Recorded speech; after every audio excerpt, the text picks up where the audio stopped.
Hi, I'm Steven Feuerstein, and I write practically perfect PLSQL.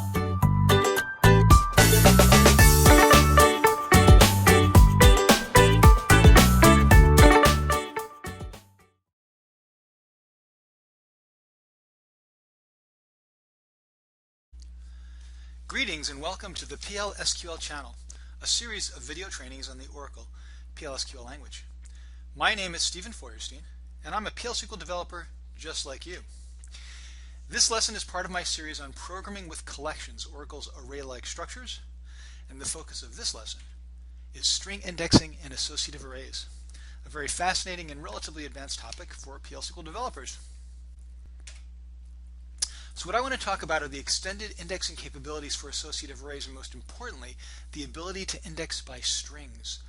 So prior to Oracle 9i Release 2, a while ago now, you can only index by a binary integer, which means, to be very specific, that if I was defining an associative array type, let's take a look at a simple example. Here's a collection or list of names indexed by integer. Prior to 9.2, it had to be indexed by binary integer, which is a subtype of the integer data type that only supports values between -2 to the 31st plus 1 to 2 to the 31st minus 1, so a subset of the integer type. Now, you can define an index on your associative array for any subtype derived from binary integer, and more importantly, var_chars, strings with a length between 1 and 32,767. You can also do a index by on a percent type against a database column that is consistent with the above rules, meaning that you can index by percent types on var_2 columns and subtypes of anything of the above. The most important thing is you can index on string values. If you have concatenated indexes in your table, you can combine all those indexes together into a string indexed by that, and so on. So all of these variants are supported for index by clauses. Binary integer is the original. You can now and probably should use in its place PLS integer, which is roughly synonymous with binary integer but is supposed to be at least a little bit faster under some circumstances. I really doubt it makes any difference in your index by clause, but it looks like more modern PLSQL if you use PLS integer as opposed to binary integer. There are other subtypes of binary integer like positive and natural that you could use, but really that's not that important. Whether you declare it as binary integer or PLS integer, it's roughly the same. The big advance in 9.2 and above, and the focus of this lesson, is indexing by var_2. I can have an explicit declaration. I can also use a percent type or a subtype against some previously defined type. So all of these things are possible, but the real question is, how do you take advantage of this interesting functionality? So let's take a look in more detail at working with string index collections. First of all, the syntax for using string indexing is pretty much the same as integer indexing. All the same methods are available. The basically the same code will be written. The only difference is that your indexes are strings, and as a result, the type of data returned by the first and last methods, the next and prior methods, are strings rather than integers. And the other thing to keep in mind is that the longer the string values, the more time it takes for Oracle to hash or convert that integer into a string, the string into an integer that is actually used as the index value. So under the covers, these collections are always indexed by integer. Oracle just makes it easy for you to specify a string. It converts that string into an integer, which is hopefully unique and not currently occupied or already used, and Oracle just manages all of that for us. Let's take a look at some examples and also the issue of the overhead of converting from string to integer using the string indexing. So let's take a look at the Associative Array 1 script.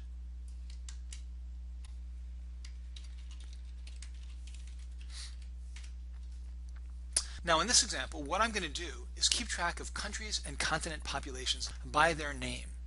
So rather than build a list of all the countries and continents in the world and associate with those countries and continents, rather than build an array that is filled sequentially with the countries and continents and include their name and their population, what I'm going to do is create a new type of data, which is a table of integers, the population, indexed by the string, the name of the country or continent. So I've got a country population list, a continent population list. I've got a variable that tells me, for example, how many I've got if I do a count. And I've got my index value, which in this case is a string. So just to give you an example of the syntax, the kind of code you would write, it's no different than what you would have written for integer indexing, though it can look different.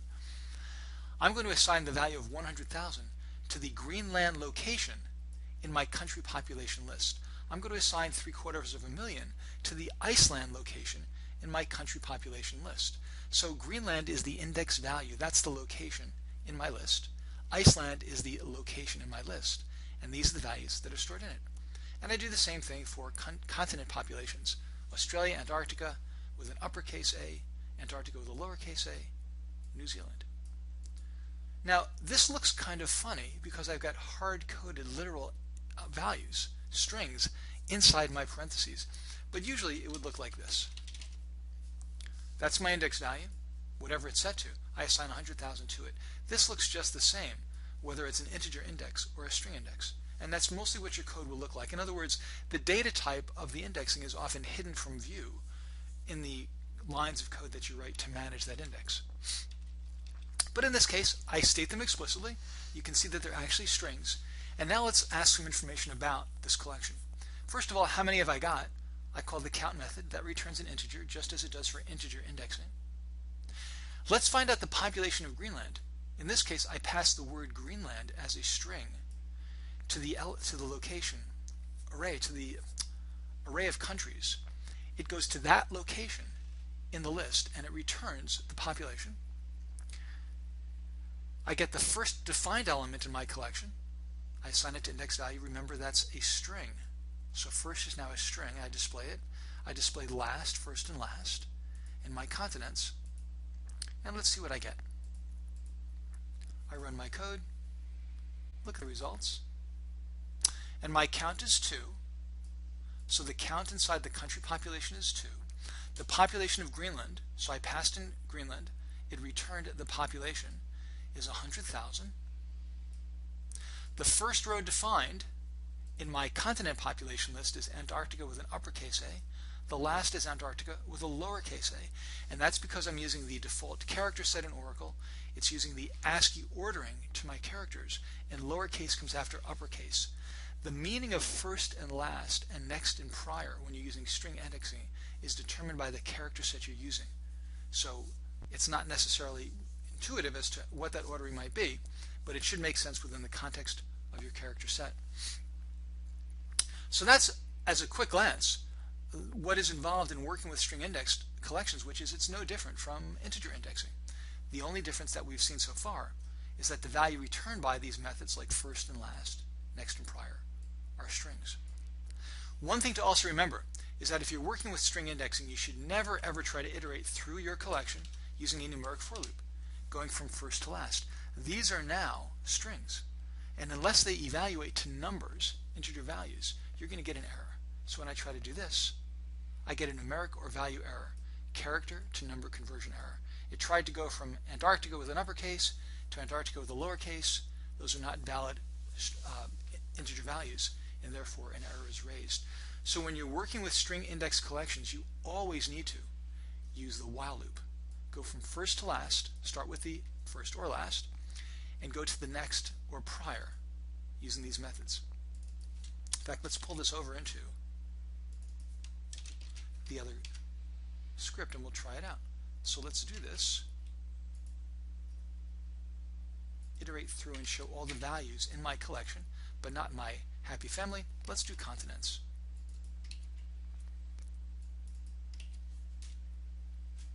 So population at.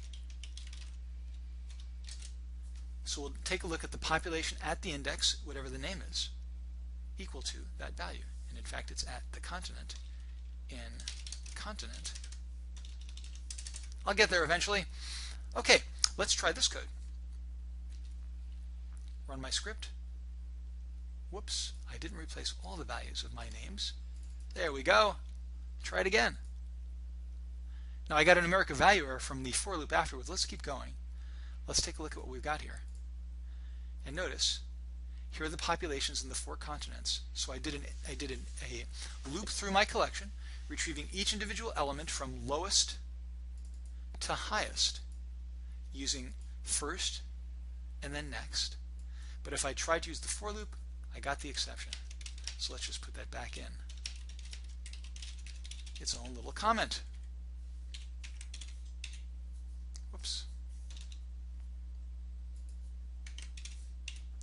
So, when you're working with string indexing, you need to make sure you remember that the first and last, next and prior return strings. When you're iterating through a string index collection, you have to use something like the while loop or the simple loop. Never use the for loop. Okay. Let's talk about the performance penalty. Let's look at the associative array performance test script.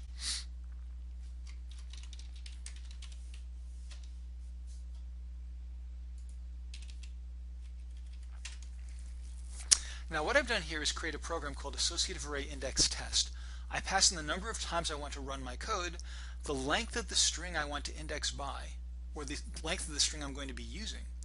I've declared two different collection types, indexed by integer, indexed by varchar232k, each of them collecting records of the employees table. And then what I'm going to do is test the performance of populating my collection. Let's see, first of all what I'm going to do is populate each of my collections, integer indexing array, string indexing array. I'm going to copy the record into my collection using the primary key as the index value or the last name padded to a certain length. So basically I'm going to create string indexing values that have a certain length. So if I say I want lengths of 10, it would have just 10 or 100 or 1,000 and so on. And then what I'm going to do is use my timer object to start my timer, run my code n number of times, which means essentially get all the data from the table, and then look up the value in my array structure and assign the salary value. It doesn't really matter what I'm doing there. What matters is that I'm using my integer indexing versus my string index. And then I'll take a look at the performance of each one at these levels, 10, 100, 1,000, 10,000 characters. Now I encourage you to try this on your own. I'm not going to run it again now. I ran it this morning, in fact. And here's what I found. Essentially, when I do integer indexing for my 10,000 iterations, the performance time for the by integer index is about 2.7 seconds all the way through, 2.7 more or less. The performance time to do my string indexing increases often dramatically depending on the length of the string. So if I have a length of 10, a small string, notice my performance is just about 3 seconds, so it's certainly more expensive than integer indexing, but not that much more. When I went to length of 100, it went up a bit, not too much. When I went to 1,000, you can see now it's over 4 seconds compared to under 3, and at a length of 10,000, my string to integer conversion was quite expensive. So the point that I'm making here that you should keep in mind is that string indexing for relatively small strings is quite efficient. You don't pay much of a penalty at all by moving to string indexing. But as your string gets bigger and bigger, you can expect to pay more and more substantial of a penalty in terms of the overhead for looking up that data and managing the data in that collection.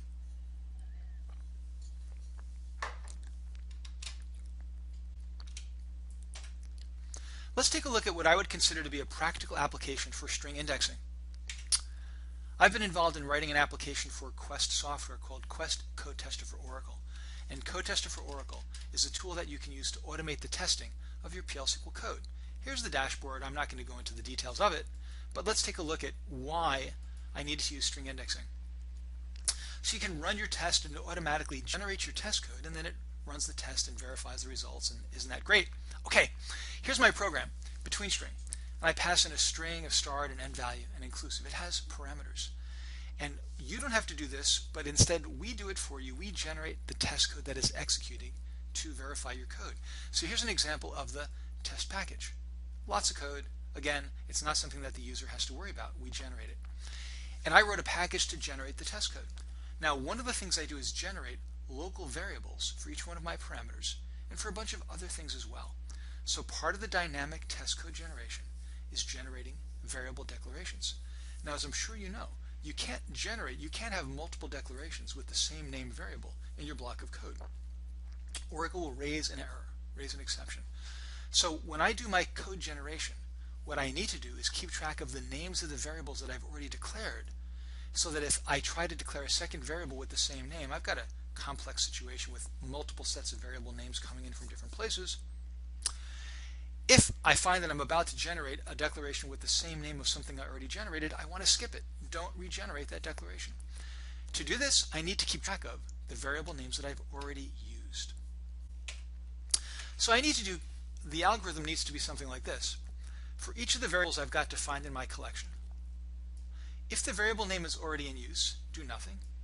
Otherwise, add the variable declaration and then mark that variable name as being used. So, there are lots of ways to do this to keep track of the resources I've used. But in this case, string indexing collections makes it really, really easy. So first of all, what I'd like to do is talk about building the string tracker package, this utility that will do this for me, without using string indexing. Now, generally speaking, two subprograms are needed here. One is called string in use. Is the string in use? It returns true or false. Returns true if the string was previously used. Mark a string as used. I mark the specified string as being used. So that's basically the API, the programs I need to build.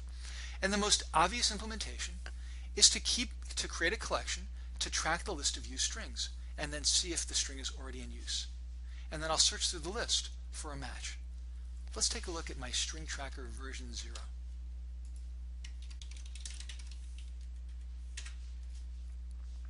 So in my package specification, I declare my string is in use, pass in the value or the name, return true or false. Mark a string as being used, pass in the value, and mark it as being used. How do I do that? Well, inside my package body, I have a list of string names indexed by PLS integer. This variable name, by the way, is a subtype. It's a type based on another type. And I basically just hide the fact that it's a varchar2, give it an application-specific name. This holds a variable name, and that makes my code, I think, a little bit easier to understand. So, it's a list of variable names indexed by integer. To mark a string as being used, I take that value and I add it to my list. I get the current number of elements defined in my list, and I add one to it. So, every time I generate a new declaration, it first puts it in the index position 1, then 2, then 3, then 4. It sequentially fills the collection. So I've got my sequentially filled collection of used names. Now, I need to figure out if a string or if a variable name is in use. How do I do that? Well, I get the total number of elements defined in my collection. I get the lowest or first defined element. That should be 1, pretty much always 1 unless it's empty. I have a Boolean flag to indicate whether or not I found a match. And as long as I haven't found a match, and there's another index, another element that I haven't looked at yet, check to see if that current index finds a name that's equal to the name I passed in. If I found a match, then I stop and return that index, or return true that I found a match. Otherwise, I keep looking. And if I go through the whole list, in other words, if this variable is not in the list yet, then the loop terminates without setting found to true, and it returns false. Wow. Well, that's probably not very difficult for you to understand. It's not a very complicated program, but it's still, let's see, 15 lines of code that I have to write, code that I have to debug, code that it took a while to explain to you. So that's kind of a drag that I have to write all that code, but look, if you have to do it, you have to do it. And the question is, do I really have to do that? And what are the potential problems with this program? Now, the fact is, we don't have to write all this code to achieve the goal, and I'll show you how to do it with string indexing in a much simpler way. But first, let me ask the question of what's wrong with this code. Suppose that it works. I believe that it does work. It's a bug-free piece of code. Is it the ideal solution? And the answer is that it has a pretty big problem. As my collection, my list of names gets bigger and bigger and bigger, the search through this collection to see whether or not the name was used, and obviously what I mostly want to know is that the name is not used, and in fact, almost always it will return false. The name is not used yet. It's going to take longer and longer to get that answer. Yes, this variable name is okay, generate it, as my list gets longer and longer. This is not a data neutral algorithm. In general, you're best off by writing programs whose performance does not vary greatly depending on the range of data, the types of different data scenarios that are handed to it. If you write programs that get slower and slower and slower as your data volume increases, then usually what that means is you have an application that gets slower and slower and slower. as your application ages and the volume of data grows. So this is a suboptimal implementation in a number of ways. It's a fair amount of code to build, maintain, and explain, and it's not always going to necessarily be fast enough to meet production requirements. And the question is there a better way? And the answer is absolutely. And the way to do it, the way to get around these problems and come up with a much simpler implementation, is to use string indexing. So let's take a look at my string tracker 1 package, and I'll explain everything you see on the page here.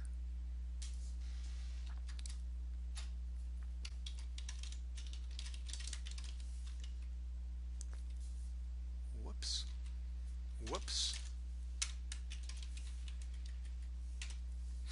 Now in string tracker 1, the package specification is exactly the same as it was before.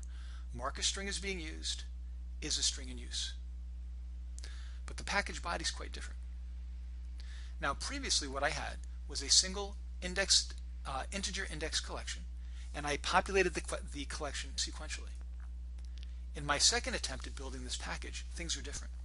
Now my list of used elements is a table of does not matter indexed by variable name. Okay, so the first thing to recognize is that I'm now indexing by string. I'm indexing, in fact, by the variable name. Table of does not matter, what is all that about? Well, does not matter is a subtype. Basically, it's another name for Boolean. And what I've done here is try to self-document how my code is going to work. And what I'm doing is giving you a warning that it really doesn't matter what value goes into this collection. And as you're about to see, that is absolutely the case. So I've got my string index collection of Booleans. I declare my variable based on that type. Let's take a look at mark as used. Now previously mark as used was one line of code, assign that value to my collection. Very simple. In string tracker version 1, it's still one line of code, but it's different. Now I take that variable name, I use it as the index value in my collection, and I assign a value of does not matter to that location. Does not matter is null. And the point here is that it really doesn't matter what's in the collection because I never look at the value at a particular index value. I never look at the element at an index value. I'm only going to use the index value, as you're about to see. But first of all, notice that I'm using the variable name itself as the index. Okay, now let's take a look at string in use. I pass in the variable name. And to find out whether or not the string is already in use, all I have to do is use the exists method, go to that location and ask, does an element already exist for this variable name? If so, return true. If not, return false. So notice, I never actually look at the element, the value, which is always null in this case. But it could be true or false or a date or a string. It really doesn't matter. I just want to know, is the element defined? And what I've done here is taken a big algorithm, a bunch of code that I not only have to write and sort out and debug, but that also gets slower and slower as the array gets bigger and bigger. I convert that to a single line of code whose performance is the same regardless of how big the collection is. So this is, I think, the clearest, simplest example I can give you of the elegance and the power of a string index collection. And essentially, what you want to do is look for places in your code where you're starting to use collections, and the first impression or the first approach that we generally take is to use sequentially allocated lists. Put something in row 1, then in row 2, then in row 3. And when we do that, sometimes it's a perfect fit for what we need. But in cases like this, we end up writing code that involves looping through the collection. So if you find yourself populating a collection in a certain way, and then needing to iterate through the collection, essentially doing a full collection scan, looking for a match on one kind of data or another, ask yourself, maybe I should change the way I'm indexing this collection. Maybe I should change to a string index. And then I can get rid of all that searching code, let Oracle do the work for me. And sometimes you might even find the need to create multiple collections that provide indexing into this collection, in which case you should take a look at my video on non-sequential indexing in associative arrays, in which I explore that particular idea specifically under the topic of emulating unique indexes in associative arrays. But here the main thing to keep in mind is if you find yourself iterating through your collection looking for a string match, then maybe you should switch to a string index collection and make all that code go away, make your code more efficient.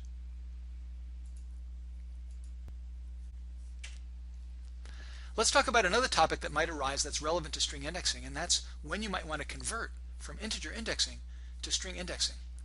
Suppose that I decided to emulate my primary key in a collection index for a batch job. So again, this topic is covered in great detail in the non-sequential indexing lesson in collections, and it demonstrates how you can get much better performance by querying the data down from the database into a collection, using the primary key as an index, and then being able to look up rows of information with the primary key much faster, order of magnitude or more, than querying over and over again. So I built this batch job.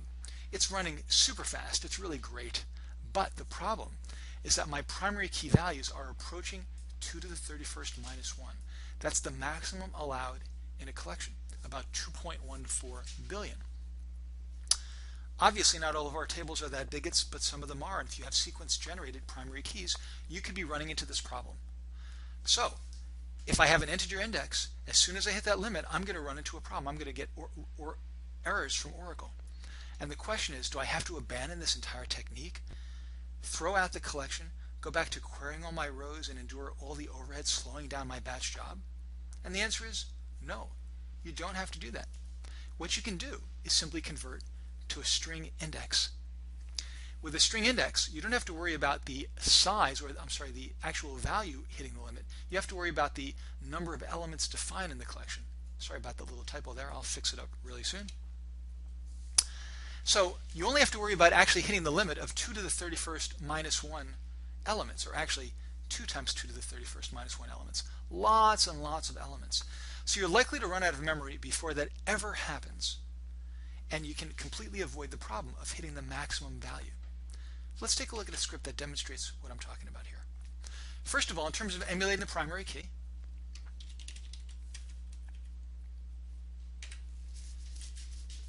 here's an example of a script that does that. So I create a collection that has the same structure as the employees table. My function oneRow returns a row for the primary key, and all I have to do is go to that location in my cache and return it. And the way I do that is when I populate my collection, I use the primary key as the row number. So very powerful technique, gives you much faster access to repetitive retrievals of the same data. The problem is my employee ID might hit that limit of 2 to the 31st minus 1. If it's starting to get close, what I can do is something like this. Here's my integer to string indexing script. And what I'm going to do is switch between integer and string indexing and see what the impact is. And how I'm doing that in this case is using conditional compilation. This is a relatively new and advanced feature of PL/SQL, in which I can specify through flag values which one I should use. So if I'm using an integer index, use PLS integer. Otherwise, use varchar2 32k. This is not at a point at which I can demonstrate all these different elements of this code to you in terms of how the conditional compilation works. It'll be available under the effective management of PL/SQL code. But here's an example of setting my PL/SQL flags. So by default, integer index is null. Oh, sorry, I set it to true here. So when I compile this code, it'll use the integer index. And then what I'm going to do is populate my collection of data, and then see if I get an error if it reaches the limit. So notice I'm going to pass in 2 to the 31st minus 1, and then it's going to go through a number of iterations of assigning values to that collection past the limit. And then we'll see if an error is raised and what kind of error message it is. So that's for my integer indexing. And then I'm going to convert to non-integer indexing. I'm going to specify false. It's going to redefine this procedure using varchar2 as my index by type. So this will all be ignored, and it'll simply index by varchar2 automatically. And then I'll try it again. And I'll start with 2 to the 31st minus 1. That's the upper limit on an index value. And I'll add values to it. Notice the shift by. And so it'll again go past the limit, and we'll see if I get an error. I run my script. Let's first clear out any output I've got here. Okay.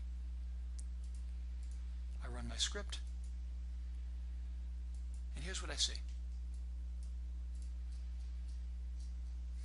Load employees into cache indexed by PLS integer. Try to load employee to index 2, 1, etc. Numeric overflow. So as soon as I tried to use an index value that was past the limit, Oracle said, no, you can't do that. You get a numeric overflow error. Now I converted to a cache indexed by varchar2. And notice, I have no problem using all these index values that are well beyond 2 to the 31st minus 1. Because what's going on is that since I've indexed by string, when I use this index value right here to populate my element in my array, Oracle is implicitly converting this integer to a string. The string is used as my index value. And then under the covers, Oracle takes that string, which is this number. This is a string, not a number. It takes that string, which is certainly not too large, and converts it into an integer in the valid range of values, and then allows me to use it. So the bottom line is that if you have decided to use this primary key or a unique index emulation, and you ever find yourself reaching that upper limit of 2 to the 31st minus 1, do not panic. Do not throw away all your code and rewrite it and avoid using collections. It is usually possible to simply switch from integer indexing to string, and all your problems will go away. And again, because those numbers, while they're really big integer values, are really small strings, the number of characters in these integer values is really quite small. The cost of doing the conversion from string to integer is not going to be significant. You may not notice any impact on performance at all. Certainly it's still going to be much, much faster than querying the data from the database over and over and over again.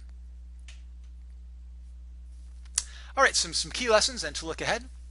String indexing in an associative array greatly extends the usefulness of the data type. You can index by just about any data or combination of data as long as you can convert it to a string. It's especially useful when you're emulating unique indexes in relational tables, because those unique indexes are not always just a bunch of integer values. They can be strings, combinations of different columns, and so forth. So you can get a tremendous amount of benefit from the string indexing. And in general, the key thing to look for in your code is that if you find yourself performing full collection scans, consider changing your indexing approach. So don't search through a collection to find a match for a string or a date and so on. Instead, recreate the collection with a different type of index, a string index collection, or create a separate collection whose only purpose is to provide an index into the main collection using a string indexing on the value that you want to find a match on. Either way, you'll avoid the full collection scans and have code that's much faster in general, and certainly as your data volume increases. Looking ahead, the next major advanced topic to cover in collections is multi-level or nested collections, which I think is about the most complicated feature I've ever used inside PLSQL. So I encourage you to make sure that you go back over the other lessons on associative arrays in particular, methods, working with associative arrays, non-sequential indexing, and also now the string index collections. Make sure that these are all very clear to you, comfortable to you, before you move on to nested collections. And finally, I do encourage you to go back through this video, download my demo zip, and play around with each of the scripts that I talk about in this lesson, because there's a lot of really interesting and complex functionality going on. And I can only get across to you so much in a video. You have to actually run the code, play with it, try it out yourself. And then you'll really have internalized it and able to put it to great use in your own applications. So I hope this was useful to you, and hopefully you can put it to work in your applications quickly and in many different places. So happy PL SQL coding.